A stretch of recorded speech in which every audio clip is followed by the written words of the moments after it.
మొత్తానికి అంబటి రాంబాబు మీద 2 ఎఫ్ఐఆర్లు నమోదైనట్టుగా మనకు తెలుస్తుంది. అలాగే మరి ఒక 60 మందిని కూడా నిర్బంధించారు అని ఆయన భార్య విజయలక్ష్మి కంప్లైంట్ లో మనం చూస్తున్నాం.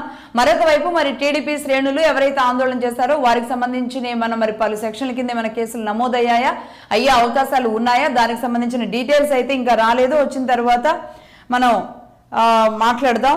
మొత్తానికి ఏదేమైనా అంబటి రాంబాబు మీద అటు మంత్రి సవిత కూడా సీరియస్ అయ్యారు. మరొక వైపు చంద్రబాబు గారిని వ్యక్తిగతంగా విమర్శించిన అంబటి రాంబాబుని ఎవరు ఒక మనిషిలా చూడడం లేదని రాఫ్తాడు ఎమ్మెల్యే పరిటాల సునీత కూడా సీరియస్ అయినట్టుగా తెలుస్తుంది. మొత్తం మంత్రులు, టీడీపీ శ్రేణులు సీరియస్ గా ఉన్నారు.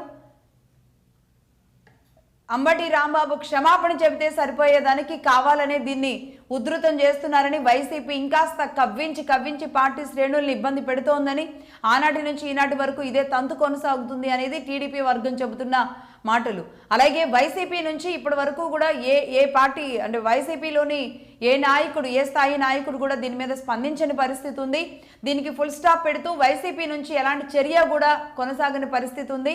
దీంతో ఇటు టీడీపీ శ్రేణులు అయితే దీనిని ఉపేక్షించట్లేదు. నిన్న ఆయన్ని అక్కడ ఏదైతే ఆ చౌరస్తా దగ్గర నుంచి ఎలా అయితే తీసుకెళ్లారో పోలీసులు, అలాగే రాత్రి కూడా తీసుకువెళ్ళి ఆయన్ని స్టేషన్కి తీసుకువెళ్ళడం మనకు తెలిసిందే. మరి ఇప్పుడు కోర్టులో ఆయన సతీమణి కంప్లైంట్ ఇచ్చినట్టుగా తెలుస్తుంది. కోర్టుకి వెళ్ళారు. మరి సతీమణి మాట్లాడుతున్నారు. మొత్తంగా మరి ప్రస్తుతానికి ఆవిడ కూడా ఏపీ హైకోర్టులో భార్య హౌస్ మోషన్ పిటిషన్ దాఖలు చేశారు. హౌస్ మోషన్ పిటిషన్లో భాగంగా మరి కోర్టు ఏమైనా ఆయనకి బెయిల్ ఇచ్చే అవకాశాలు ఉంటుందా, ఏం జరుగుతుందో చూద్దాం. అలాగే పార్టీ శ్రేణులు గోడ దూకి వెళుతున్న దృశ్యాలు కూడా మనం చూస్తున్నాం. ఇదంతా కూడా పట్టపగలు జరిగిన గందరగోళం, పట్టపగలు జరిగిన విషయం. బట్ ఆ తర్వాత పోలీసులు వచ్చారు అర్ధరాత్రి. పోలీసులు వచ్చిన తర్వాత అంబటి రాంబాబు గారిని అర్ధరాత్రి తీసుకువెళ్ళడం జరిగింది. బట్ ఎవరు కాల్చారు, ఇంటిని కాల్చాల్సిన పరిస్థితి దాకా ఎవరు వచ్చారు? ఇది పార్టీ శ్రేణులు చేసిన పనా? పార్టీ శ్రేణులు అయితే ఈ నిప్పు పెట్టడం లాంటి చర్యలు తాము చేయలేదని చెప్తున్నారు. కానీ నిప్పు పెట్టే చర్యలు ఎవరు చేశారు? అది వైసీపీయే కావాలని చేసింది, తమకు తామే చేసుకున్నారంటున్నారు. ఈ సిచ్యువేషన్లో అలాంటిది మరి ఊహించగలమా లేదా అనేది కూడా చూడాలి. ఏదేమైనా భయంకరమైన ఒక గందరగోళ పరిస్థితులు అయితే మొత్తానికి అంబటి రాంబాబు నివాసం దగ్గర ఆయన చేసిన వ్యాఖ్యల పట్ల అయితే కనబడుతున్నాయి. మరి దీన్ని సద్దుమణిగేలాగా అయితే లేదు పరిస్థితి. అందులో ఈరోజు ఆదివారం కూడా కావడంతో మరి ఇది ఎక్కడి వరకు వెళుతుంది, ఏం జరుగుతుంది చూడాలి. అనేక చోట్ల అంబటి రాంబాబు దిష్టిబొమ్మని దహనం చేస్తూ ఉన్నారు. చాలామంది చెప్పులతో కొడుతూ ఉన్నారు అంబటి రాంబాబు ఫోటోల్ని. వైసీపీ పార్టీ నుంచి వ్యాఖ్యల్ని ఖండిస్తున్నాము, వెనక్కి తీసుకుంటున్నాము అనే లాంటి చర్యలకు ఇంకా దిగకపోవడం ఇంకాస్త వీళ్ళని రెచ్చగొట్టినట్టే అవుతుంది అనేది మరొక వర్గం చెబుతున్నారు. రైట్, ఆస్ట్రేలియా నుంచి రామ్ గారు జాయిన్ అయ్యారు. రామ్ గారు నమస్తే అండి. నమస్తే లక్ష్మి గారు.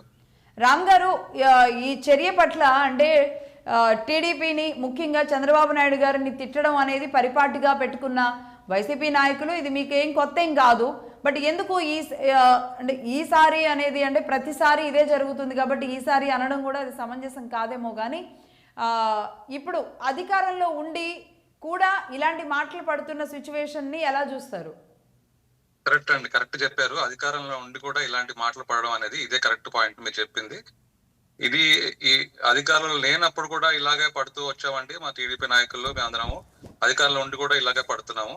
అసలు కాదండి, అంబటి రాంబాబు చంద్రబాబు నాయుడు గారు మీరు చేసిన దృశ్య పదాజాలం ఏందో ఫస్ట్ ఆఫ్ ఆల్ మేము ఆస్ట్రేలియా ఎన్ఆర్టీ టీడీపీ విభాగం తరఫున తీవ్రంగా ఖండిస్తున్నాం. మేము చంద్రబాబు నాయుడు గారిని మేము ఒక గొప్ప వ్యక్తి, ఒక దేవుడు లాగా మేము ఇతర విదేశాల్లో ఉన్నా గానీ మేము ఎప్పుడు కూడా ఆయన్ని అక్కడ ఆ విధంగా చూస్తాము. చంద్రబాబు నాయుడు గారిని ఒక ఇన్స్పిరేషన్ మ్యాన్.